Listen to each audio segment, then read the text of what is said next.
اس نشست کو ہم سب کے لیے بخشش اور نجات کا ذریعہ بنائے، ہمیں ایمان میں استقامت اور قوت نصیب فرمائے، ہمارے صالحہ میں برکت و مسرت عطا فرمائے۔ مسند صدارت میں جلوہ افروز حضرات علماء کرام، محترم علماء حضرت علامہ مولانا مفتی خرم شہزاد نقشبندی چورالی صاحب زندہ شرفہ وعطال اللہ حضرت علامہ مولانا محمد اشرف سیفی صاحب زندہ شرفہ اور دیگر سامعین و حاضرین، آج بھی اس نشست کے لیے میں کوشش کروں گا کہ مختصر بات کروں۔ گزر میں نے پیش کیا مفتی صاحب کی خدمت میں مختصر گفتگو کے لیے ایک عقیدے کا بنیادی مسئلہ آپ احباب کی خدمت میں عرض کرنا چاہ رہا ہوں۔ سبحان اللہ۔ جو آیہ مبارکہ میں نے تلاوت کی، اللہ رب العزت نے ارشاد فرمایا، معروف آیت، اپنے بیگانے سب اس آیت کو پڑھتے ہیں اور اس آیت سے استدلال کرتے ہیں اور اپنی اپنی مرضی کا معنی اور مفہوم نکالتے ہیں، مگر میں عقیدے کے اعتبار سے انتہائی ذمہ داری کے ساتھ اس آیت سے جو چیزیں آپ احباب کی خدمت میں پیش کر رہا ہوں، ابتدا میں عرض کر دوں، انتہائی توجہ کے ساتھ آپ ان باتوں کو سنیں گے تو تب نتیجے تک پہنچ سکیں گے۔ اگر توجہ دائیں بائیں بکھر گئی اور بات نکل گئی تو پھر آپ نتیجے کو نہیں پا سکیں گے۔ اگر توجہ سے آپ نے اس تمہیدی مقدمے کو سمجھ لیا تو جس نتیجے پہ لا کے چھوڑوں گا، اگر بات میں سمجھا سکا اور آپ نے سمجھ لی، اللہ کے فضل سے کہتا ہوں وجدان کو بھی وجدان آ جائے گا۔ اللہ رب العزت نے ارشاد فرمایا، قل انما انا بشر مثلکم، اے محبوب صلی اللہ علیہ وسلم آپ فرما دیں بے شک میں تم جیسا بشر ہی ہوں۔ یوحی الی انما الہکم الہ واحد، طرح حال کی وحی کی جاتی ہے میرا اور تمہارا الہ ایک ہے۔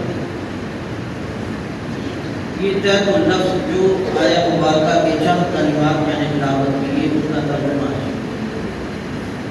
بنیادی طور پہ ایک چیز یاد رکھ لیں، لفظ کل قرآن مجید میں جہاں جہاں استعمال ہوا، کل کے ذریعے اللہ رب العزت نے دعویٰ کیا ہے، کل کے ذریعے دعویٰ کیا جاتا ہے۔ محبوب آپ کہتے ہیں، فرماتے ہیں، دعویٰ کرتے ہیں، لفظ کل سے دعویٰ کیا جاتا ہے، ایک چیز۔ دوسری چیز بنیادی طور پہ یاد رکھنے والی وہ یہ ہے کہ دعویٰ ہمیشہ نظری چیزوں میں ہوتا ہے، بدیہیات میں دعویٰ نہیں ہوتا ہے۔ علماء کرام تشریف فرما ہیں، یہ اس بات کی تائید اور توثیق کریں گے، بدیہیات میں کبھی دعویٰ نہیں ہوتا۔ بدیہیات کسے کہتے ہیں؟ وہ چیزیں جو انسانی عقل، پہلی توجہ عقل کی جن چیزوں کو حاصل کر لیں، عقل کی پہلی توجہ سے جو چیزیں سمجھ آ جائیں انہیں بدیہیات کہتے ہیں، بدیہی چیز۔ مثلا پانی کا سیال ہونا، یہ ہر ایک کو معلوم ہے، عقل کی پہلی توجہ سے یہ بات معلوم ہو جاتی ہے کہ پانی کو بہنے کی عادت ہے، اس میں دعوے کی ضرورت نہیں، بدیہیات میں دعویٰ نہیں ہوتا۔ جو چیزیں بغیر دلیل کی عقل میں آ جائیں انہیں بدیہیات کہتے ہیں۔ کبھی کسی کو آپ نے یہ کہتے نہیں سنا ہوگا، کوئی یہ دعویٰ کرے میں کہتا ہوں کہ آگ گرم ہوتی ہے، اس میں دعوے کی ضرورت ہی نہیں، بغیر دلیل کے عقل تسلیم کرتی ہے ابھی آگ گرم ہوتی ہے۔ کبھی آپ نے کسی کو یہ دعویٰ کرتے نہیں سنا ہوگا، میں کہتا ہوں کہ سورج روشن ہوتا ہے، بغیر دلیل کے ہر ایک کو پتہ ہے کہ سورج روشن ہوتا ہے۔ تو ایک چیز یہ طے شدہ ہے کہ بدیہیات میں دعویٰ نہیں ہوتا، دعویٰ ہوتا ہے نظری چیزوں میں۔ اس کو آسانی سے ہم سمجھنا چاہیں تو ایک عام اصطلاح سادہ سے یہ بنا دیں کہ دعویٰ محتاج دلیل ہوتا ہے، اور جو چیزیں بدیہیات ہوں، جو بغیر دلیل کے سمجھ آ جائیں، ان میں دعوے کی ضرورت نہیں۔ دعویٰ محتاج دلیل بنتا ہے۔ اب یہ کہنا قل انما دعویٰ کروانا، یہ محبوب صلی اللہ علیہ وسلم آپ دعویٰ کریں، بدیہیات میں دعویٰ نہیں ہوتا، یہ بات یاد رکھیں، قاعدہ یاد رہے گا، تمہیدی مقدمہ سمجھ میں آ سکے گا۔ بدیہیات میں دعویٰ کبھی نہیں ہوتا۔ اس مضمون پر آقا اسلام سے کہنا کہ محبوب آپ دعویٰ کریں، آپ فرمائیں انما انا بشر مثلکم، میں تم جیسا بشر ہی ہوں۔ کبھی آپ میں سے، ہم میں سے کسی نے یہ دعویٰ کیا کہ میں انسان ہوں، میں بشر ہوں، میں آدمی ہوں؟ یہ دعویٰ کوئی نہیں کرتا۔ کیوں؟ کیونکہ ہر ایک کو پتہ ہے، اس کا انکار ہی کوئی نہیں کرتا کہ آپ انسان ہیں۔ اس میں دلیل کی ضرورت ہی نہیں، انسان ہونے پر، آدمی ہونے پہ، بشر ہونے پہ دلیل کی ضرورت ہی نہیں بشریت پر۔ ہر کسی کو پتہ ہے آپ انسان ہیں، بشر ہیں، آدمی ہیں، دعوے کی دلیل کی ضرورت ہی نہیں، تو اس پہ دعویٰ کوئی نہیں کرتا۔ اب ہم دعویٰ نہیں کرتے کہ ہم بشر ہیں۔ اللہ رب العزت نے اپنے محبوب سے کیوں کہا کہ محبوب آپ دعویٰ کریں میں تم جیسا بشر ہی ہوں؟ اب یہ دعویٰ کروانا کہ محبوب کہیں میں تم جیسا بشر ہی ہوں، کیوں کہا؟ گویا ایک بار اللہ رب العزت نے قانون کی زبان میں سمجھائی، قیامت تک آنے والے لوگوں سنو، تمہاری بشریت کو دلیل کی ضرورت نہیں، یہ بدیہیات میں سے ہے، بغیر دلیل کے سمجھ آ جاتی ہے۔ محبوب سے بشریت کا دعویٰ کروا رہا ہوں، یاد رکھنا میرے محبوب کی بشریت کی حقیقت تمہاری حقیقت جیسی نہیں ہے، مصطفیٰ کی بشریت دلیل کی محتاج ہے۔ میرے محبوب کی بشریت کو سمجھنا ہو تو یہ نظری بشریت ہے، بدیہیات میں سے نہیں۔ آپ کہیں گے کیسے؟ کہا کہ دیکھو جب میرے محبوب کے معجزات رونما ہوئے، ایک انگلی کا اشارہ کیا، چاند کو دو ٹکڑے کر کے رکھ دیا، انگلی کا اشارہ کیا، ڈوبا ہوا سورج مغرب سے نکال دیا۔ اور قرآن اس بارے میں کیا کہتا ہے؟ سیدنا ابراہیم علیہ السلام کا معروف مناظرہ ہے نمرود کے ساتھ، اس کی جتنی شکیں ہیں اس میں سے آخری جو شک ہے، چونکہ میں مختصر عرض کرنا چاہ رہا ہوں، آخری جو شک ہے ابراہیم علیہ السلام نے جب اس نے کہا کہ میں خدا ہوں، آپ نے کہا فَإِنَّ اللَّهَ يَأْتِي بِالشَّمْسِ مِنَ الْمَشْرِقِ فَأْتِ بِهَا مِنَ الْمَغْرِبِ، فرمایا میرا خدا تو وہ ہے جو سورج کو مشرق سے نکالتا ہے، تو مغرب سے نکال دے میں تجھے خدا مانوں۔ نمرود سے کہا ابراہیم علیہ السلام نے مغرب سے تو سورج نکال، میں کہوں گا کہ تو خدا ہے، میں اعلان کروں گا تو خدا ہے۔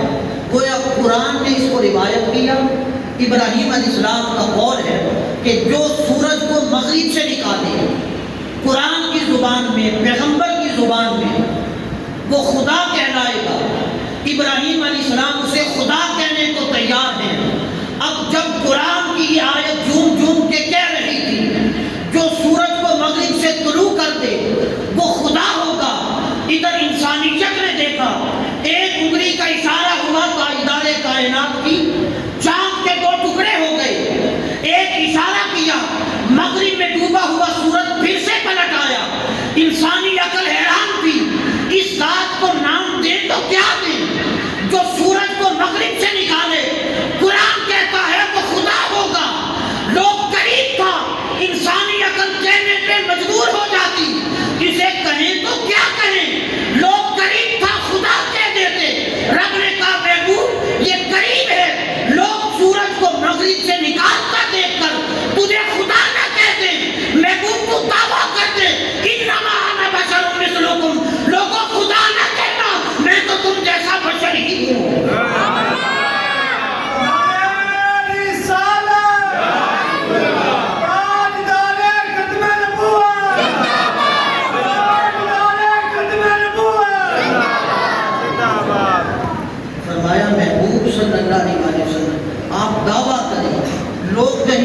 یہ معجزات دیکھ کر انسانی عقل اپنی انگشت کو دندان میں لے کے حیرت میں اور تعجب میں ہے. اس ہستی کو نام دے تو کیا دے جس کے ایک اشارے پر چاند دو ٹکڑے ہوتا ہے، ڈوبا ہوا سورج پلٹ آتا ہے، جس کی انگلیوں سے پانی کے چشمے جاری ہوتے ہیں، جس کے ایک اشارے پر درخت دوڑتے چلے آتے ہیں، ناشتا ہوا احد پہاڑ جس کی ایک ٹھوکر سے ساکن ہو جاتا ہے، جانور آ کے جسے سجدے کرتے ہیں. اس ذات کو دیکھ کر قریب کا لوگ کہتے ہیں کہ یہ خدا ہے. یا لوگ اس آیت کو پڑھتے ہیں تنقیص مصطفیٰ میں، حضور کی شان کو محدود کرنے کے لیے، حضور کی شان کو بشریت کے دائرے میں معین کرنے کے لیے اس آیت کو پڑھتے ہیں.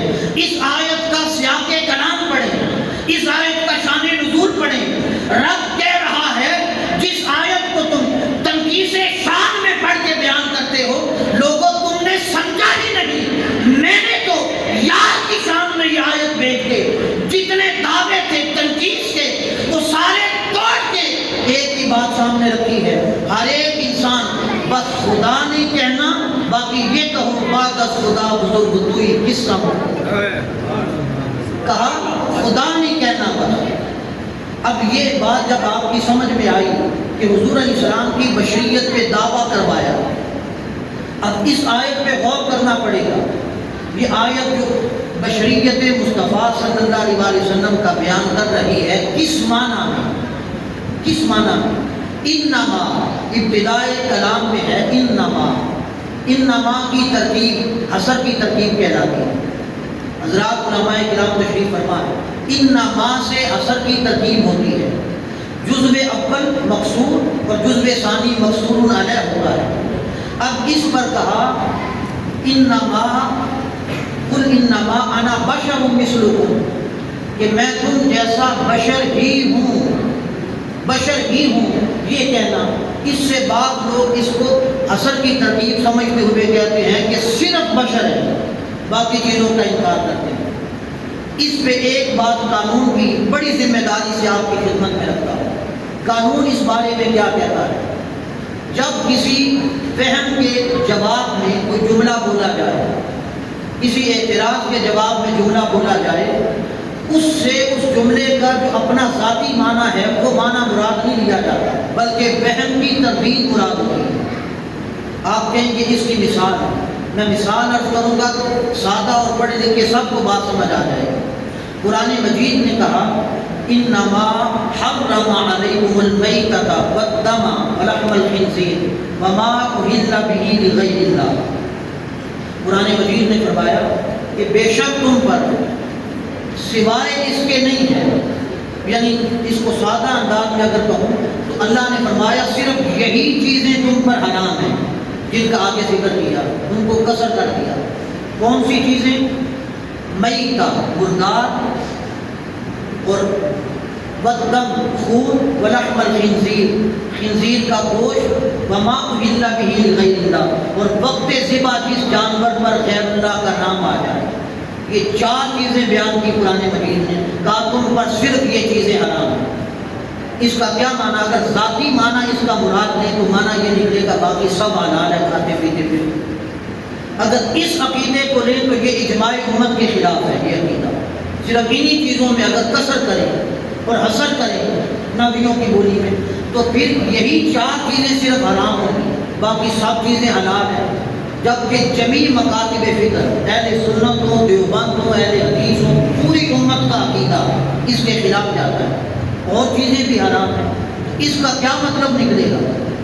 معنی اس آیت کا یہ ہوگا کہ حصر اللہ رب العزت نے کیوں فرمائی انما حرم علیکم المیتۃ. یہ جملہ صرف اس کا ذاتی معنی یہاں پہ مراد نہیں ہوگا، بلکہ مخاطبین کا جو وہم تھا، جو ان کا اعتراض تھا، جو ان کا عقیدہ تھا، اس کی تردید میں اللہ نے یہ حصر بیان کی. عرب کے لوگ یہ کہتے تھے کہ چیزیں حلال ہیں، وہ خنزیر کا گوشت بھی کھاتے تھے، خون کو بھی حلال سمجھتے تھے، مردار کو بھی حلال سمجھتے تھے، بتوں کے نام پہ جانور بھی ذبح کرتے تھے، لات، منات، عزا، حبل، ان ناموں پہ جانور بھی ذبح کرتے تھے. ان چیزوں کو وہ حلال سمجھتے تھے. ان کے اس وہم کی تردید کے لیے اللہ رب العزت نے حسن کی ترکیب ارشاد فرمائی، فرمایا اس سے مراد صرف یہ چیزیں حلال نہیں ہیں، بلکہ اللہ کے اس سے مراد یہ چیزیں حرام نہیں ہیں، باقی چیزوں کی علت بیان کرنا معنی نہیں، ذاتی معنی اس جملے کا مراد نہیں لیا، بلکہ اللہ رب العزت نے حسن میں فرمایا جن چیزوں کو تم حلال سمجھتے ہو یہ چیزیں صرف حرام ہیں، حرام ہیں، حرام ہیں، ان کی حرمت بیان کرنا تھا۔ تو جہاں پہ وہم آ جائے، اعتراض ہو، مخاطب کے ذہن سے متکلم جب کلام کرتا ہے اس جملے سے ذاتی معنی مراد نہیں لیا جاتا بلکہ وہم کی تردید ہوتی ہے۔ اب اس پہ پلٹ کے آئیں، یہ کہا قل انما انا بشر مثلکم، جب حضور علیہ السلام کو چاند توڑتے دیکھا، سورج کو موڑتے دیکھا، لوگوں کے ذہنوں میں آ رہا تھا کہ خدا کہیں، رب نے کہا محبوب تجھے کہیں خدا نہ کہہ دے، تو کہ انما انا بشر مثلکم، بشر کہہ کے بشر کا معنی مراد نہیں لیا، کہا یہاں پہ نفی الوہیت ہے، صرف خدا ہونے کی تردید ہے، میرے یار کو خدا نہ کہو، باقی جو بھی کہو گے مصطفیٰ اس سے بھی اوپر ہے۔ کہا اس سے مراد صرف میرے محبوب صلی اللہ علیہ وسلم کو یہ جو بشر کہا، ذاتی معنی بشر کا مراد نہ لو، ذاتی معنی مراد لینا درست نہیں۔ فرمایا یہاں پہ ان کے وہم کا جواب دیا، وہم کی تردید کی ہے، اعتراض مخاطب کی تردید کی ہے، میرے محبوب کو خدا نہیں کہنا، محبوب تو ان سے کہہ دے میں تم جیسا بشر ہی ہوں۔ اب اس پہ اگلی بات یہ کہنا، اس آیت کو پڑھ کے کہ حضور علیہ السلام کو اللہ نے کہا کہ میں بشر ہی ہوں، اس سے پتہ چلا حضور ہم جیسے، ہم حضور جیسے، مثلکم، قرآن کہتا ہے تمہاری مثل، تمہارے جیسے، یہ معنی لینا انتہائی توجہ سے سنیں۔ جب یہ تمہیدی مقدمہ آپ یہ سیاق کلام اس کو سمجھ گئے تو استدلال آپ کی خدمت میں رکھا، اس کے بعد آپ ایک قاعدہ اور بلاغت کا عرض کرتا ہوں۔ تشبیہ دینا دو چیزوں کے درمیان ہے، کب جائز ہوتی ہے کب ناجائز، اس بارے میں قاعدہ کیا ہے، قانون کیا ہے، تشبیہ کب دی جاتی ہے اور کب نہیں۔ جب دو چیزوں میں مغایرت ہو تب تشبیہ دینا درست ہوتا ہے، اگر دونوں کی حقیقت ایک ہو تشبیہ دینا درست نہیں کہلاتا۔ دو چیزیں ہیں، ایک ہی حقیقت ہے، دونوں کی ایک جیسی ہیں، ان میں آپ تشبیہ اس جیسا آپ ایک چیز کو نہیں کہہ سکتے۔ جب دونوں الگ الگ ہوں، ایک کی حقیقت کچھ اور ہو دوسری کی حقیقت کچھ اور ہو، تب آپ کہہ سکتے ہیں کہ یہ اس جیسی ہے یہ اس جیسی ہے، تشبیہ دینا تب درست ہوگا۔ مثلا کبھی آپ میں سے کسی نے کہا ہو کہ یہ ٹوپی تو ٹوپی جیسی ہے، یہ بات کوئی نہیں کرتا، یہ کہا کہ ٹوپی تو ٹوپی کی طرح ہوگی، یہ پھول تو پھول کی طرح ہے، یہ دعویٰ کوئی نہیں کرتا۔ کیوں؟ پھول اس کی حقیقت بھی ہوئی، پھول کی حقیقت بھی ہوئی، تشبیہ دونوں میں مغایرت نہیں، جدائی نہیں، دونوں کی حقیقت ایک ہے۔ کبھی کسی نے کہا ہو چاند تو چاند کی طرح ہے، کوئی نہیں کہتا، جو کہے گا آپ کہیں گے پاگل ہے، چاند تو چاند ہی ہے۔ کبھی کسی نے کہا ہو ستارہ تو ستارے کی طرح ہے، جانور تو جانور کی طرح ہے، کوئی نہیں کہتا۔ کیوں؟ کیونکہ دونوں کی حقیقت ایک ہے، اور دونوں کی حقیقت ایک جیسی ہو تو ان میں تشبیہ دینا، ایک جیسا کہنا جائز ہی نہیں ہے، قاعدے کے خلاف ہے، انسانی عقل نہیں مانتی۔ جب دونوں کی حقیقت مختلف ہو تب تشبیہ دے سکتے ہیں۔ مثلا آپ کہیں اس کا چہرہ تو چاند کی طرح ہے، اب پتہ چلا چہرے کی حقیقت اور ہے، چاند کی حقیقت اور ہے، اب تشبیہ دینا درست ہوگا۔ کیوں؟ یہ حسن کی تشبیہ دی جا رہی ہے، چاند کی طرح اس کا چہرہ بھی چمکتا ہے، اس کی خوشبو، اس کے پاس سے جو خوشبو آتی ہے یہ تو پھول کی طرح ہے، پھول کی حقیقت اور ہے، اس کے جسم کی خوشبو کی حقیقت اور ہے۔ حقیقتیں مختلف ہوں تب تشبیہ دینا درست ہوتا ہے، اگر حقیقت ایک ہو تشبیہ دینا درست نہیں۔ اگر کہا جائے کہ اس کا چہرہ چاند کی طرح ہے، پتہ چلا چاند کی حقیقت اور ہے، چہرے کی حقیقت اور ہے۔ اگر کہا جائے اس کی ملائمت، اس کی نرمی پھول کی طرح ہے، پتہ چلا پھول کی حقیقت اور ہے، اس کی نرمی کی حقیقت اور ہے۔ اگر رب نے کہا بشر مثلکم، میرا محبوب تمہاری مثل ہے، تم جیسا ہے، قیامت تک ماننا پڑے گا۔ اپنے جیسا کہنے والوں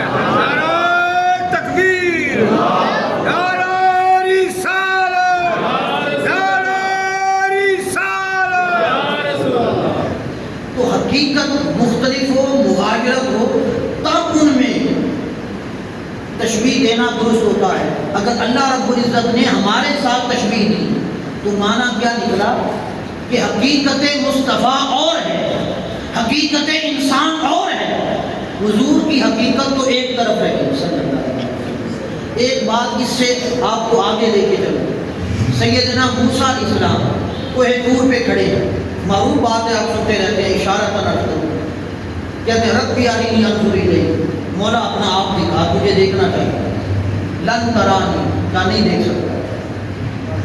لاڈلے پیغمبر تھے، اولو العزم اصولوں میں سے ہیں، لاڈ میں تکرار کیا، اصرار کیا، مولا نے اپنا آپ دکھا، کوئی ایک جھلک ہی دکھا۔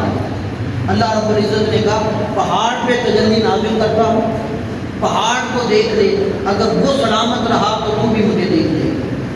فلما تجلی ربہ للجبل جعلہ دکا وخر موسیٰ صعقا، ایک تجلی پہاڑ پہ آئی، کوہ طور سرما بن گیا، جل گیا۔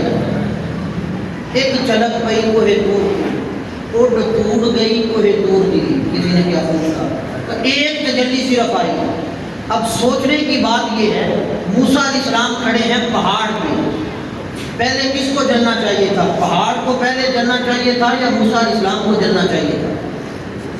سوچنے کی بات، انسان پہلے جلتا یا پتھر پہلے جلتا؟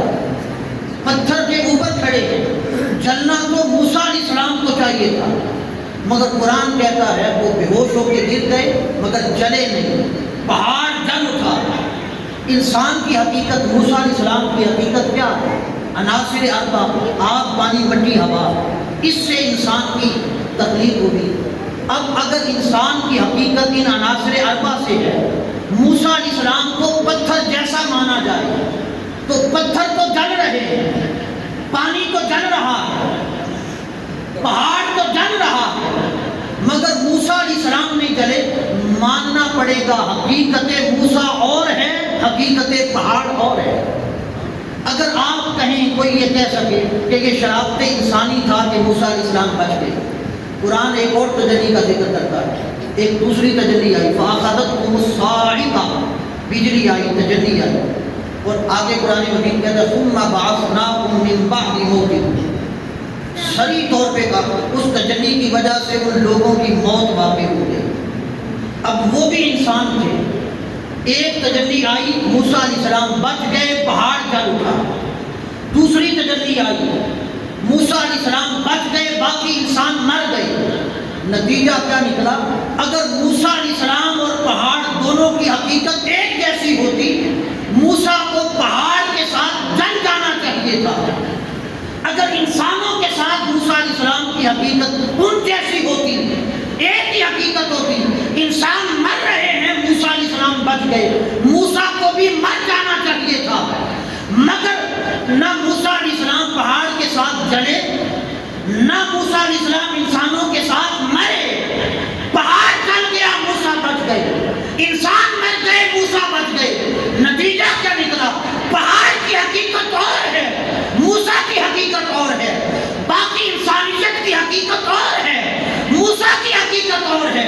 کہ مصطفیٰ کی ابتدا میں کھڑا ہونے والا موسیٰ ہو، کائنات مل کے موسیٰ کی حقیقت کی مماثلت نہیں کر سکتی، اس کے امام محمد مصطفیٰ جیسا کون ہو؟ تیری عظمتوں سے ہوں بے خبر، یہ میری نظر کا قصور ہے۔ کسی نے کیا خوب کہا، تیری عظمتوں سے ہوں بے خبر، یہ میری نظر کا قصور ہے۔ تیری گرد راہ میں کہیں کعبہ ہے کہیں دور ہے، تیری راہ گزر میں قدم قدم پر کہیں کعبہ ہے کہیں دور ہے۔ تو یہ موسیٰ علیہ السلام، یہ اگر موسیٰ علیہ السلام کے مقابل اور مماثل کسی کی حقیقت نہیں آ رہی انسانوں میں سے، تو سوچئے پھر آقا علیہ السلام کی مماثل کون ہو سکتا ہے؟ اب اس میں یہ کچھ استدلالی باتیں تھیں جو میں نے کی، مشکل بھی تھی مگر کوشش کی مثالوں کے ذریعے آپ کو سمجھا سکیں۔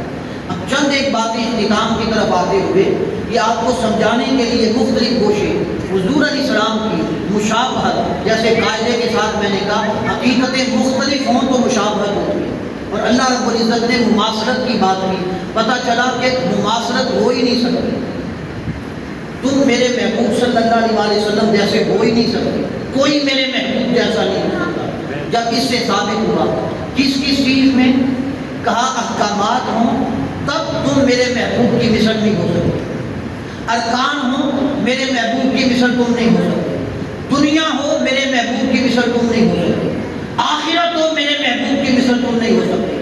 قرآن مجید نے کہا فَلَنَسْأَلَنَّ الَّذِينَ أُرْسِلَ إِلَيْهِمْ وَلَنَسْأَلَنَّ الْمُرْسَلِينَ، ہم قیامت کے دن ہر ایک سے سوال کریں گے، لوگوں سے بھی پوچھیں گے، امتیوں سے بھی، نبیوں سے بھی جن کو ہم نے بھیجا تھا، سب سے، نبیوں رسولوں سے بھی پوچھیں گے۔ امام عبد الوہاب شورانی رحمۃ اللہ علیہ وہ کہتے ہیں سب سے سوال ہوگا مگر آقا اسلام سے سوال نہیں ہوگا۔ اس کی کئی تفصیلات اور توضیحات ہیں کہ کیوں حضور سے سوال نہیں ہوگا۔ ایک بات جو امام شورانی بیان کرتے ہیں، کہتے ہیں کیوں؟ کہ اس لیے اللہ رب العزت کہتا ہے وَلَسَوْفَ يُعْطِيكَ رَبُّكَ فَتَرْضَىٰ، اے محبوب صلی اللہ علیہ وسلم ہم آپ کو اتنا دیں گے کہ آپ راضی ہو جائیں گے۔ کا جناب اس سے ثابت کہاں پہ ہوتا ہے کہ حضور سے قیامت میں سوال نہیں ہوگا؟ یہ تو راضی کرنے کی بات ہے۔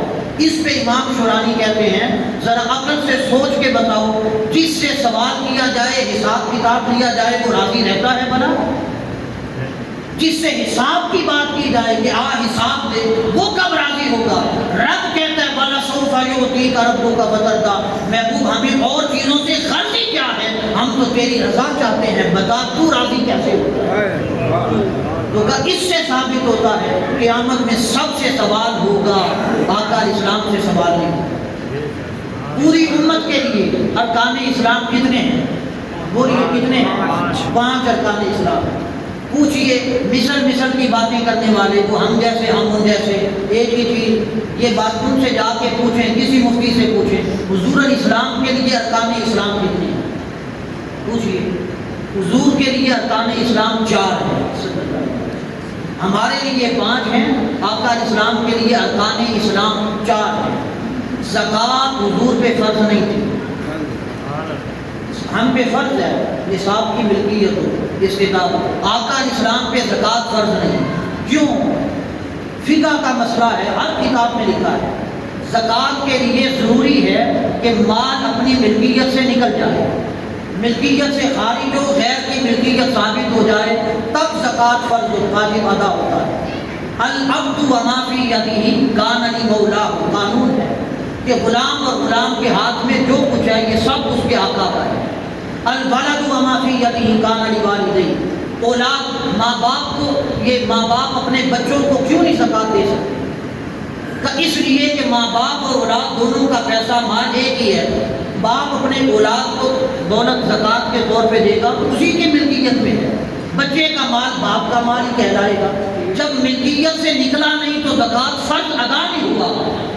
غلام کا مال سب آقا کا مال ہوتا ہے، العبد وما فی یدہ کان لمولاہ، غلام کا مال آقا کا مال ہوتا ہے، آقا جیسے چاہے تصرف کرے، اس کا مالک اس کا آقا ہے۔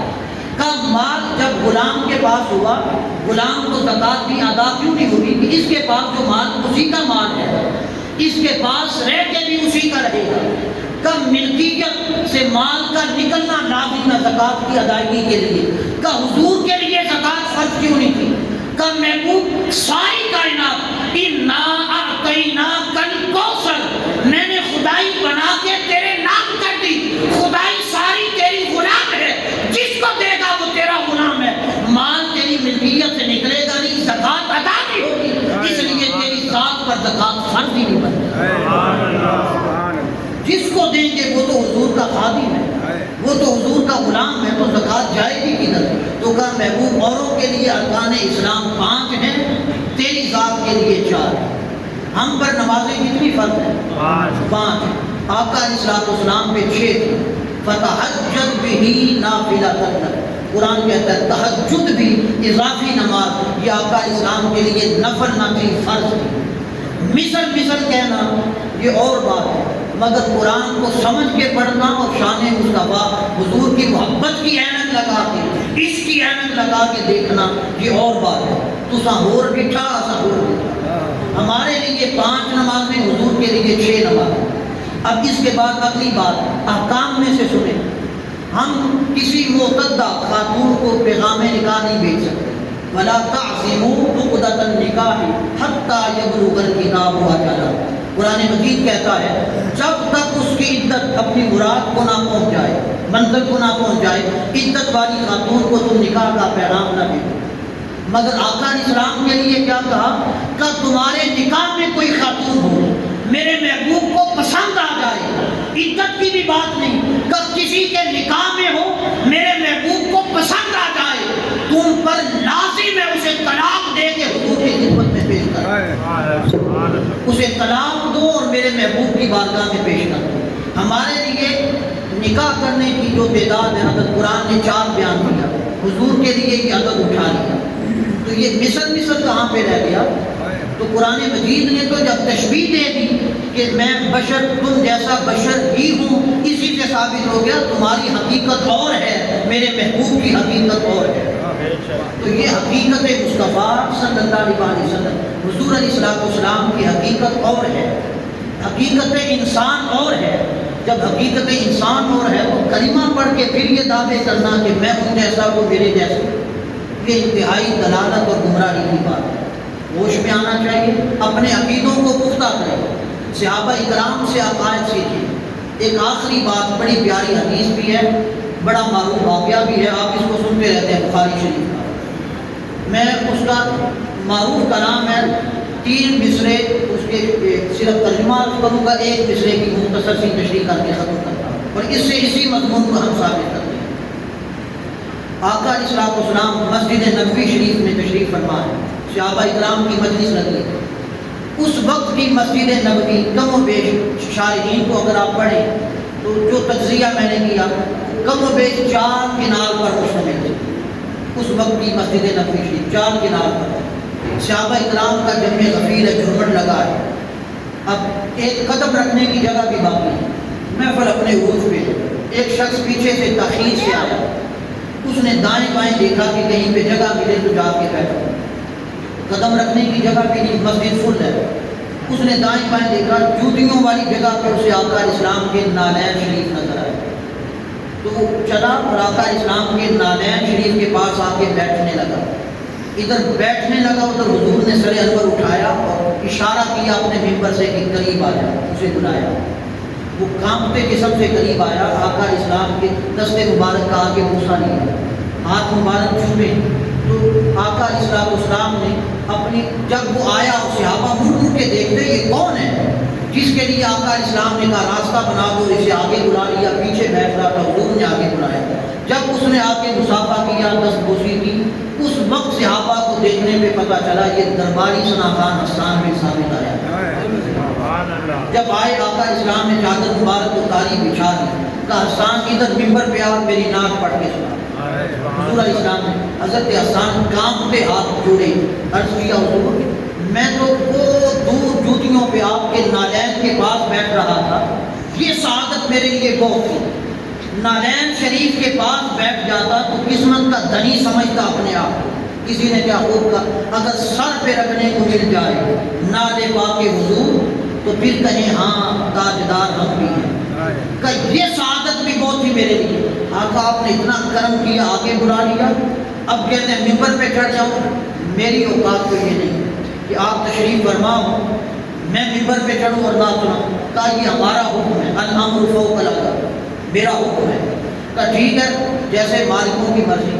جناب حسان بن ثابت ممبر پہ آئے اور مفصل نعت ہے قصیدہ حضرت حسان بن ثابت کا، 4 مصرے اس کے عموماً پڑھے سنے ہماری محفلوں میں جاتے ہیں، مساجد میں لکھے ہوتے ہیں، 3 کا ترجمہ اور 1 کی مختصر شرح کر کے ختم کرتا ہوں، اور اسی عقیدہ یہی عقیدہ اس سے صحابہ کا لکھے۔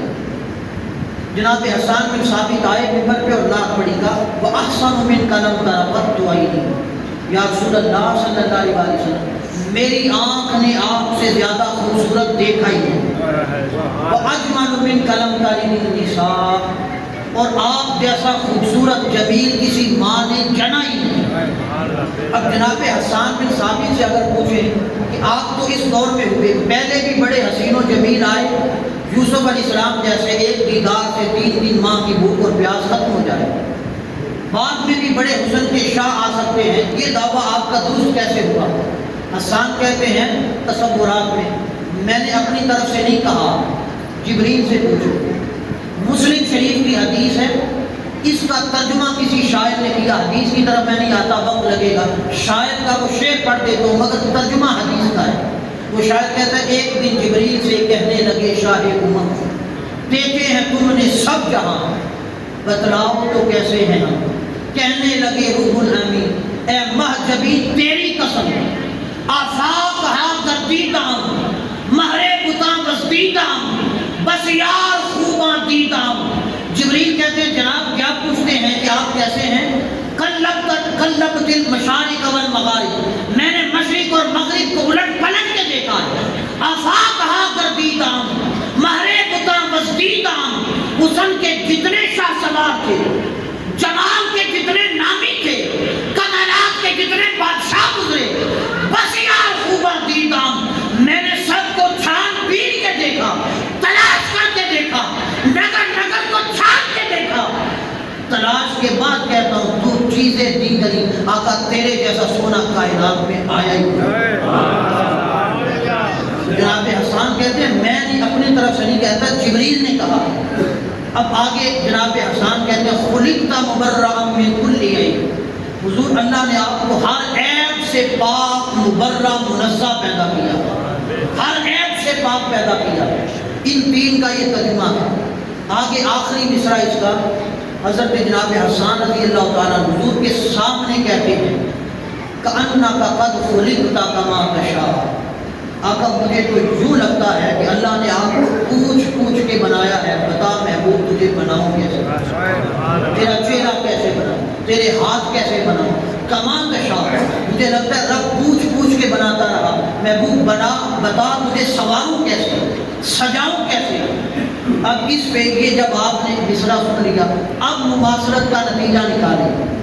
میں آپ کو قرآن مجید کی طرف لانا چاہ رہا ہوں ایک لمحے کے لیے۔ سورہ آل عمران ابتدائی چند آیات میں سے، نمبر میرے ذہن میں نہیں آیا تھا مگر ابتدائی 4-5 آیات میں سے اللہ رب العزت نے آل عمران میں فرمایا هو الذی یصورکم فی الارحام کیف یشاء، کہ اللہ وہ ہے، هو الذی، وہ ذات اللہ، یصورکم جو تمہاری صورتیں بناتا ہے، فی الارحام ماؤں کے پیٹوں میں، کیسے بناتا ہے؟ کیف یشاء، رب نے کہا جیسے میں چاہتا ہوں۔ قرآن کہہ رہا ہے اللہ تمہاری صورتیں ماؤں کے پیٹوں میں بناتا ہے جیسے خدا چاہتا ہے۔ کیا صحابہ نے قرآن نہیں پڑھا تھا؟ کیا یہ عقائد انہیں معلوم نہیں تھے؟ چلو صحابہ تو صحابہ رہے، حضور کے سامنے حسان کہہ رہے ہیں، حدیث تقریری بنتی ہے یا نہیں؟ آقا اسلام بنا کر دیتے۔ قرآن کہتا ہے جیسے رب نے چاہا ویسے تمہاری صورتیں بنائیں۔ حسان کہتا ہے آقا کأنک قد خلقت کما تشاء، جیسے آپ نے چاہا رب نے ویسے آپ کو بنایا۔ یہ یشاء اور تشاء کا فرق سمجھے۔ قرآن کہتا ہے کیف یشاء، جیسے رب نے چاہا ویسے تم سب کو بنایا۔ حسان کہتا ہے کما تشاء، آقا جیسے آپ نے چاہا رب نے ویسے آپ کو بنایا۔ مولا ہم تو 15ویں صدی کے پھنسے ہوئے لوگ، ہم تو پھنس گئے، بتا کیا کریں؟ تیری مانے قرآن کی مانے، قرآن کہتا ہے کیف یشاء، جیسے تو چاہتا ہے ویسے بناتا ہے۔ حسان کہتا ہے کما تشاء، جیسے یار نے چاہا تو نے ویسے بنایا۔ مولا بتا حسان کی مانے یا قرآن کی؟ خدا نے کہا مولوی پاگل نہ بن، اور انسانیت کی حقیقت اور ہے، مصطفیٰ کی حقیقت اور ہے۔ باقی ساری دنیا کے بنانے کی بات آئے قرآن کی مان، جیسے میں چاہتا ہوں ویسے بناتا ہوں۔ مصطفیٰ کی بات آئے اب حسان کی مان، جیسے یار نے چاہا مصطفیٰ کو ویسے بنایا۔ یہ ہے صحابہ کا عقیدہ، اور انسانیت کی حقیقت اور ہے، کل آقا اسلام کی حقیقت اور ہے۔ اور آقا اسلام نے بھی منع نہیں کیا کہ حسان کیا کہہ رہا ہے۔ قرآن کہتا ہے جیسے رب نے سب کو بنانا چاہا ویسے بنایا، منع نہیں کیا۔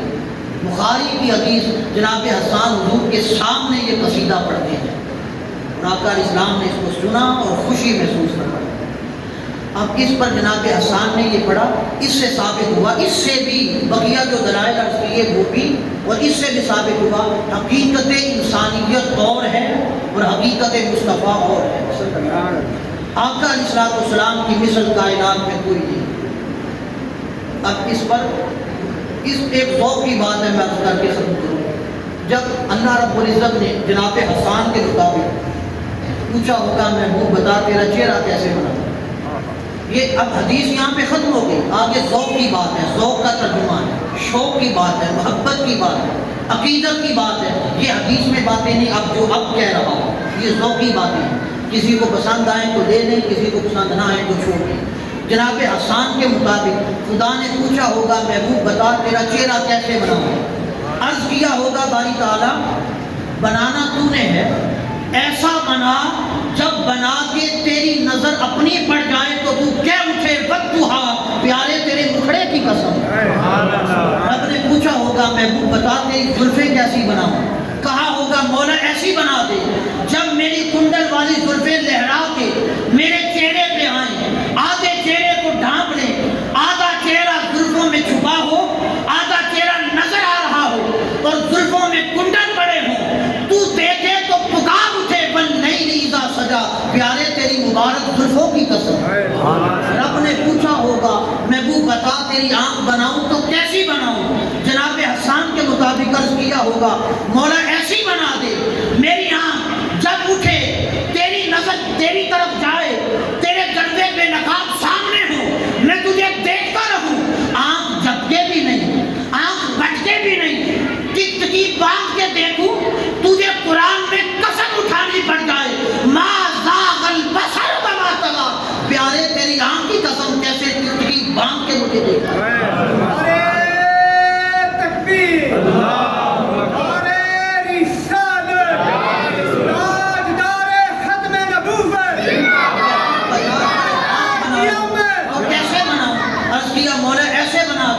میرے ہاتھ اٹھے جب میں 1400 یا 1500 صحابہ سے حدیبیہ کے مقام پر بیعت لے رہا ہوں، ہاتھ میرے اٹھ رہے ہوں، صحابہ کے ہاتھوں میں ہوں، تو قرآن میں قسم اٹھا کے کہے ید اللہ فوق ایدیہم، یہ گورے ہاتھ محبوب تیرے تو نہیں، یہ تو میرے ہاتھ. کہ محبوب بتا تیری انگلیاں بناؤں تو کیسی. عرض کیا مولا ایسی بنا دے میں بدر کے میدان میں کنکر اٹھاؤں کافروں کی طرف پھینکوں، تجھے انگلیوں کی حرکت کو دیکھ کے کہنا پڑ جائے وما رمیت اذ رمیت ولکن اللہ رما. محبوب آپ نے نہیں ماری، یہ جو کنکریاں ماری خدا نے ماری، یہ حرکت آپ کی انگلیوں کی نہیں خدا کی انگلیوں کی ہے. محبوب بتا تیری زبان بناؤں تو کیسی. عرض کیا ہوگا مولا ایسی بنا دے جب میں تیری بات کروں، تیری حمد پڑھوں، میری زبان میں حرکت پیدا ہو، تو اپنے قدرت والے کان لگا کے سنے، میری زبان کی حرکت سے کلمات اور نغمات الاپے جا رہے ہو، تو قدرت کے کانوں سے سن کے کہہ اٹھے وما ینطق عن الہوی ان هو الا وحی یوحی. مولا ایسی بنا دے میں بولوں لوگ کہیں مصطفیٰ نہیں بول رہا، یہ تو خدا بول رہا ہے. کیا بات کرنی، ہر غضب کی کیا بات کروں، طویل گفتگو ہو جائے گی. ایک ہی بات عرض کیا ہوگا، فرمایا محبوب بتا کیسے بناؤں. عرض کیا ہوگا مولا بس ایسا بنا دے مجھے بنا کے یہ پورا سراپا جب تیرے سامنے ہو، میرے اس نور کے پیکر پر جس کو تو نے اپنے نور سے بنایا ہے، اس پیکر پر جب تو یہ بشریت کا لباس چڑھا دے، نور کے پیکر پر بشریت کا لباس چڑھا دے، یہ بشریت کا چہرہ سامنے ہو، بشریت کے خط و خط سامنے آئے، مولا تو کہہ اٹھے لعمرک محبوب تیری ولادت سے لے کے تیرے وصال تک ہر لمحے کی قسم، تیرے صدر کی قسم، تیرے حشر کی قسم، تیرے دنوں کی قسم، تیری راتوں کی قسم، تیرے جمال کی قسم، تیرے کمال کی قسم، تیری ماں کی قسم، تیرے باپ کی قسم، مصطفیٰ تیری صحابہ کی قسم، تیری آل کی قسم لعمرک محبوب تیری ساری زندگی اور سارے سراپے کی قسم. اور اعلیٰ حضرت گولڑوی پیر میرے علی شاہ صاحب کی زبان میں کیا کہ لعمرک کیا کہ گا چپ کر میرے علی پیار. لیکن رضا نے ختم سخن اس پہ کر دیا، خالق کا بندہ خلق کا آقا کر دیا.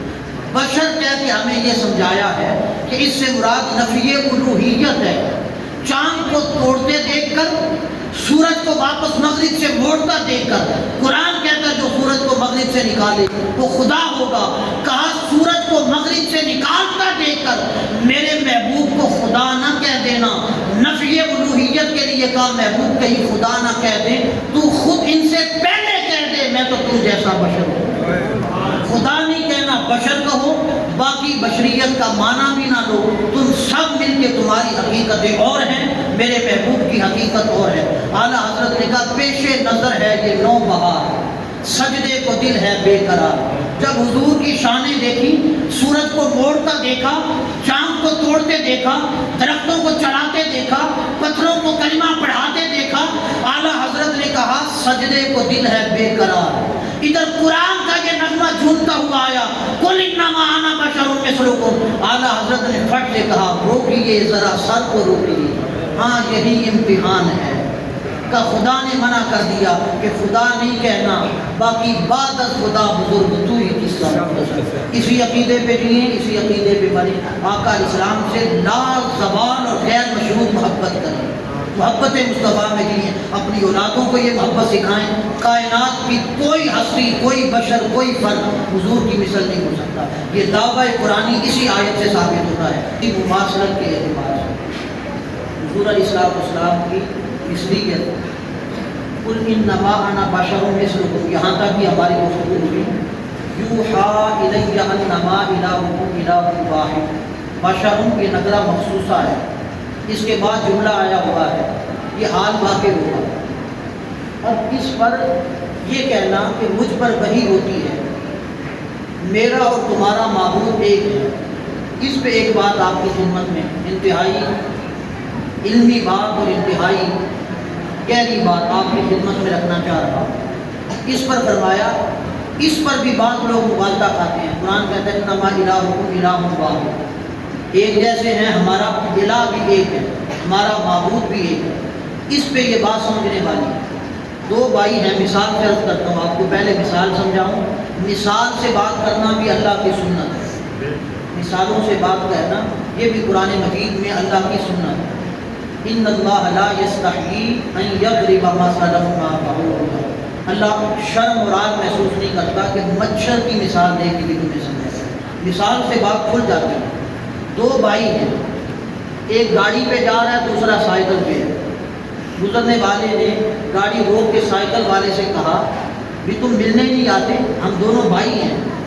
اس نے کہا میرا اور تمہارا معیار کیا, مقابلہ کیا, تم گاڑی پہ سفر کرتے ہو, میں سائیکل پہ جاتا ہوں. تمہارا ایک دن کا کھانے کا خرچہ میرے پورے مہینے کی تنخواہ بنتی ہے. تو تیرا اور میرا جوڑ کیا, تیری حقیقت کہاں پہ اور میری کہاں. اس نے آگے سے کہا بے شک میرا ایک دن کا خرچہ میرے پورے مہینے کی تنخواہ بنتی ہے, میں گاڑیوں پہ سفر کرتا ہوں, ہوائی جہازوں پہ جاتا ہوں, تو سائیکل پہ سفر کرتا ہے. بے شک یہ باتیں حق ہیں, مگر اس نے کہا یہ تو دیکھ تیرا اور میرا باپ تو ایک ہے, اصل تو تیری اور میری ایک ہے, اصل کے اعتبار سے تو میرا بھائی لگتا ہے, ہم ایک جیسے ہوئے, اس لیے ملنے آیا تھا. اب یہ جو پیچھے دعویٰ کیا انما انا بشر مثلکم, محبوب آپ کہہ دیں میں تم جیسا بشر ہی ہوں. یہ سارے عوارض دیکھ کر انسانی عقل کہہ رہی تھی بشر کیسے مانے, بشر تو ہم بھی ہیں, ہم چاند کو نہیں توڑ سکتے, ہم سورج کو نہیں موڑ سکتے, ہم درختوں کو چلا نہیں سکتے, ہم پتھروں کو بلا نہیں سکتے, ہم انگلیوں سے پانی کے چشمے جاری نہیں کر سکتے, بشر کیسے مان لیں. اس پر اللہ رب العزت نے اس بات کے طور پہ کہا یوحیٰ الی انما الہکم الہ واحد, محبوب ان سے کہتے ہیں بے شک تم میرے جیسے نہیں ہو سکتے, میں بشر ہو کے چاند توڑ سکتا ہوں, سورج کو موڑ سکتا ہوں, یہ غیر معمولی چیزیں میرے ساتھ خاص ہیں, تم یہ سب کچھ نہیں کر سکتے. مگر سنو انما الہکم الہ واحد, میرا اور تمہارا معبود تو ایک ہے, میرا اور تمہارا خدا تو ایک ہے. اس حیثیت سے میری طرف آؤ اور میری باتیں سنو. رہ گئی بات مماثلت کی, کہا وہ قرآن کی اسی آیت کا پہلا حصہ کہہ رہا ہے تم میرے جیسے نہیں ہو سکتے, میں تم جیسے. معروف حدیث ہے یہ, اور درسیات کی کتابوں میں بھی یہ حدیث آتی ہے. حضور علیہ السلام نے سودا کیا بازار میں, سودا کر دیا ایک اجنبی کے ساتھ, ایک اونٹ کا. پوچھا قیمت کیا ہے؟ اس نے کہا جناب یہ قیمت ہے۔ فرمایا میں تو باہر نکلا تھا سیر سیاحت کے لیے، پیسے میری جیب میں نہیں۔ آقا علیہ السلام نے فرمایا تم رکو، اونٹ مجھے پسند آ گیا، اب قربان جائیں اس اونٹ کے نصیبوں پہ جو حضور کو پسند آ گیا۔ کہا پیسے میرے پاس ظاہراً نہیں، گھر جاتا ہوں لے کے آتا ہوں، آپ کو قیمت ادا کروں گا اور لے جاؤں گا۔ اس پر اس نے کہا ٹھیک ہے، اتنی قیمت آپ دیں اور اونٹ لے جائیں۔ آقا علیہ السلام گئے پیسے لینے کے لیے، واپس تشریف لائے۔ ایک اور شخص، بعض شارحین نے کہا ابو جہل، بعد میں نام نہیں آتا، کوئی شخص آیا، اس نے کہا یہ اونٹ بیچتے ہو؟ مجھے پسند آ گیا۔ اس نے کہا جی میں سودا کر چکا ہوں پہلے۔ اس نے کہا کتنے میں؟ کہا اتنے میں۔ اس نے کہا ڈبل قیمت دیتا ہوں۔ جب اس نے یہ سنا کہ یہ مسلمانوں کے نبی کو بیچ چکا ہوں، اس نے کہا ڈبل قیمت دیتا ہوں، اونٹ مجھے بیچ دو۔ اس پر وہ تیار ہو گیا۔ اس نے کہا زیادہ پیسے مل رہے ہیں۔ اس نے کہا تو ان سے انکار کر دینا کہ تمہارا میرا سودا ہی نہیں ہوا، بیع ہی نہیں ہوئی۔ اس پر جب آقا علیہ السلام پیسے لے کے آئے، فرمایا لو پیسے اور اونٹ دو۔ اس نے کہا کہ کون سا اونٹ؟ میں تو آپ کو جانتا ہی نہیں، آپ کا میرا سودا ہی نہیں ہوا۔ آقا علیہ السلام نے فرمایا ابھی تو سودا ہوا تھا، تو اتنی قیمت میں ہماری بیع ہوئی تھی۔ اس نے کہا جی آپ کی شریعت کیا کہتی ہے؟ گواہ پہ، یا تو دعویٰ کرنے والا گواہ پیش کرے گا، یا جس پر دعویٰ کیا گیا مدعی علیہ وہ قسم اٹھائے گا۔ یہ آقا علیہ السلام نے فرمایا۔ اس نے کہا اچھا پھر آپ کے قانون کے مطابق کوئی گواہ ہے آپ کے پاس؟ کہا کہ جب سودا ہو رہا تھا گواہ تو کوئی نہیں تھا۔ اس نے کہا گواہ نہیں تھا تو پھر یہ بیع آپ کی نافذ نہیں ہوتی، یا تو گواہ پیش کرے اٹھ لے جائے گا۔ گواہ کوئی نہیں تھا۔ جب یہ تکرار ہو رہا تھا، حضرت حذیفہ رضی اللہ تعالیٰ، سیدنا خزیمہ رضی اللہ تعالیٰ وہ قریب سے گزر رہے تھے، ان کے کان میں جب یہ آواز پڑی تو قریب آ گئے، کہا حضور میں گواہ بنتا ہوں کہ آپ نے یہ سودا کیا۔ آقا علیہ السلام نے فرمایا خزیمہ تو موقع پہ موجود ہی نہیں تھا جب یہ سودا ہوا، تو گواہی کیسے دے سکتا ہے؟ گواہ کے لیے لازم ہے کہ کان سے سنا ہو، آنکھ سے دیکھا ہو۔ تو نے دیکھا بھی نہیں، سنا بھی نہیں، مجھے کہتا سن کے کہہ رہا ہے کہ میں گواہ بنتا ہوں، یہ گواہی کیسے دیتا ہے؟ اس نے کہا جناب مجھے ایک بات آپ بتائیں، کیا میں خدا کی خدائی پہ گواہ ہوں یا نہیں؟ آقا علیہ السلام نے فرمایا ہاں گواہ ہے۔ پوچھا آپ بتائیں کیا میں نے خدا کو دیکھا ہے، خدا کو سنا ہے؟ کہا نہیں۔ کہا کیسے خدا کی خدائی پہ گواہ بنا؟ آقا علیہ السلام نے فرمایا میری زبان سے سن کر میں نے کہا کہ خدا ایک ہے مان لو، میں آپ مان لیا۔ عرض کیا حضور جب آپ سے سن کر میں نے بغیر دیکھے خدا کا خدا ہونا مان لیا، یہ تو وہ چیز ہی کچھ نہیں، خدا مان سکتا ہوں، ایمان سے کہتا ہوں آپ نے یہ سودا کیا ہے۔ جب یہ بات کی آقا علیہ السلام خوش ہو گئے، حضور کی طبیعت مبارکہ میں فرحت آ گئی۔ اب دیکھیں مماثلت کی بات، فرحت آ گئی طبیعت مبارکہ میں۔ اس پر آقا علیہ السلام نے فرمایا، قرآن مجید اس پہ کہتا ہے، قرآن کہتا ہے شہیدین رجلین وامرأتان، جب کسی کو گواہ بنانا ہو کسی معاملے میں، دو مرد ہوں یا ایک مرد اور دو عورتیں ہوں، تب گواہی ثابت ہوگی۔ حضرت خزیمہ نے حضور کے اس سودے پر چونکہ گواہی دے دی، آقا علیہ السلام خوش ہو گئے۔ یہ چاہے کہ قرآن کہتا ہے دو مرد ہوں تو گواہی ثابت ہو سکتی ہے، دو نہ ہوں تو گواہی ثابت نہیں ہوتی۔ پڑھو صحیح مسلم شریف کو، مسلم کے علاوہ درسیات میں مسامی شریف میں یہ حدیث میں نے خود اصول فقہ پڑھاتے ہوئے یہ حدیث میں نے پڑھائی، اس پہ تجزیہ کیا ہوا ہے، یہ صرف سنی سنائی دیکھی دکھائی نہیں، پڑھائی ہوئی بات عرض کرتا ہوں۔ آقا علیہ السلام نے فرمایا فمن شہد لہ خزیمہ فہو حسبہ، لوگوں قرآن کچھ کہہ رہا ہے مگر سنو آج سے قیامت تک کے لیے میں کہتا ہوں خزیمہ کسی کے بارے میں اکیلا بھی گواہی دے دے شرعی طور پہ نافذ ہو جائے گا۔ یہ ہے حضور علیہ السلام کی مماثلت کا باب اور بحث، یہ کہنا اب اس پر کوئی شخص کیا شریعت کا قانون بدل سکتا ہے؟ دعویٰ کرے گا تو مرزا قادیانی کی طرح لعنتی ہو کے بے دین ہو جائے گا، قرآن کے قانون کو چیلنج نہیں کر سکتا، یہ جرت کسی کی نہیں ہو سکتی، مگر اس میں قرآن میں آ جانے کے باوجود اگر آقا علیہ السلام یہ فرما رہے ہوں، قرآن کا قانون بنایا ہوا آقا علیہ السلام اگر تبدیل فرما رہے ہوں تو کہا محبوب تیری مرضی، بنا ہوا قانون رہنے دے یا بنا ہوا بدل دے، یہ تیری مرضی کی بات ہے۔ محبوب یہ سب اختیارات یہ تجھے عطا فرما کے کائنات میں بے مثل کر دیا ہے، کائنات بنا کے تیرے اختیار میں دے دی۔ محبوب جیسے چاہے قانون بنا، جیسے چاہے بنے ہوئے قانون ہٹا، جس کو چاہے کچھ عطا فرما، جس سے چاہے ہاتھ رو، محبوب ساری خدائی بنا کے تیرے سپرد کر دی۔ جب ہم کائنات میں ماتحت ہو کے آئے، حضور کو کائنات بنا کے مالک بنا دیا، مماثلت کی بحث کہاں پہ رہ جاتی ہے؟ اعلیٰ حضرت نے کہا میں تو مالک ہی کہوں گا کہ وہ مالک حبیب، یعنی محبوب و محب میں نہیں میرا۔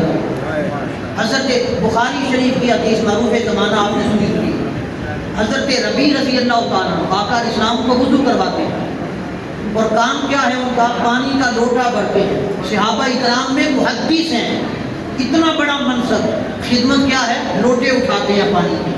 تہجد کے وقت آقا علیہ السلام اٹھتے ہیں، پانی کا لوٹا لے کے تیار کھڑے ہوتے ہیں۔ ایک رات آقا علیہ السلام تہجد کے لیے اٹھے، لوٹا تیار تھا، رحمت جوش میں آ گئی، خوش ہو گئے کہ بڑی خدمت کرتا ہے ربی۔ کہا سل یا ربی، وفی روایت سلنی، کہا ربی مجھ سے مانگ کیا مانگتا ہے، اور ایک روایت میں کہا سل یا ربی، ربی مانگ کیا مانگتا ہے۔ اب علماء اکرام تشریف فرما ہے، سل یہ فرمانا آقا علیہ السلام کا فعل متعدی ہے، فعل متعدی بول کے مفعول کو ذکر نہ کیا جائے، نتیجہ کیا نکلتا ہے؟ عموم اور اطلاق کا معنی پیدا ہوتا ہے، یعنی اس بات میں عموم بھی ہے، اطلاق بھی ہے۔ مفعول کو ہٹا دیا جائے، وہ کھاتا ہے، اس نے کھایا، اب یہ قید نہیں ہے اس نے کیا کھایا، یہ بھی کھایا ہوگا، وہ بھی کھایا ہوگا، یہ بھی کھایا ہوگا، عموم کا معنی ہے۔ کتنا کھایا پتہ نہیں، تھوڑا کھایا ہوگا، زیادہ۔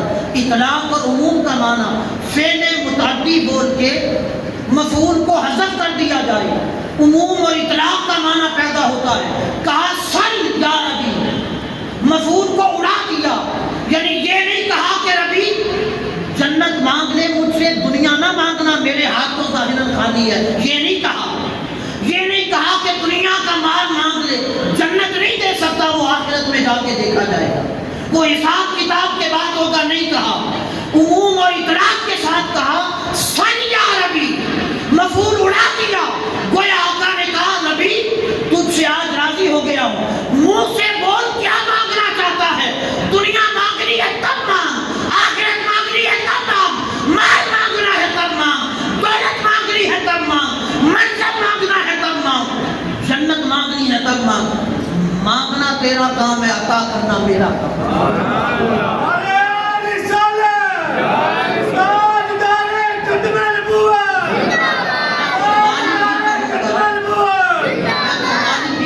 کہ وہ خالق کے حبیب، یعنی محبوب و محب میں نہیں تھے میرا پیرا۔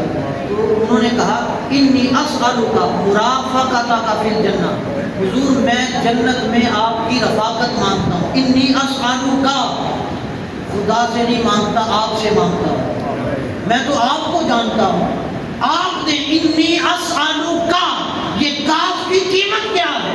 یہ صحابی کا عقیدہ قیامت تک کے لیے ہمیں جھنجھوڑ کے کہہ رہا ہے۔ 15ویں صدی میں آنے والوں، تمہارے ایمان کمزور کیوں پڑ گئے؟ مصطفیٰ سے تعلق میں کمی کیوں آ گئی؟ آج در مصطفیٰ میں استغاثہ کرنا کیوں چھوڑ دیا؟ شکوک و شبہات میں کیوں آ گئے؟ مل سکے گا یا نہیں؟ دے سکیں گے یا نہیں؟ ہم جیسے ہیں یا ہم سے اعلیٰ ہیں؟ حقیقت اور ہے کہ ان شکوک و شبہات میں کیوں پڑے ہو؟ صحابی نے کہا ہمارا عقیدہ سنو، اصحابوں کا آقا آپ سے مانگتا ہوں، آپ نے جنت بھی دے، جنت میں اپنی خدمت اور نوکری بھی۔ اما خیر ذالک، آقا علیہ السلام نے کہا یہ دی، آج اور بھی کچھ مانگنا ہے تو وہ بھی مانگنا ہے، کہ یہ بھی دے دی اور مانگنا ہے، سب خزانے میرے ہاتھ میں ہیں۔ آج کوئی کسی کو کہہ سکتا ہے تمہیں جنت دیتا ہوں؟ تو پھر مماثلت کی بحث کہاں پہ رہ جاتی ہے؟ اللہ نے تو حضور کو مالک کائنات بنا دیا، جب وہ ہم ماتحت اور غلام ہیں، حضور مالک کائنات، غلام اور مولا میں مماثلت کب سے ہونے لگی؟ تو آقا علیہ السلام کائنات میں بے مثل ہے۔ اس محبت اور عقیدت کے ساتھ حضور سے محبت کرتے رہیں، اسی عقیدے پہ لیے بڑے ہمارے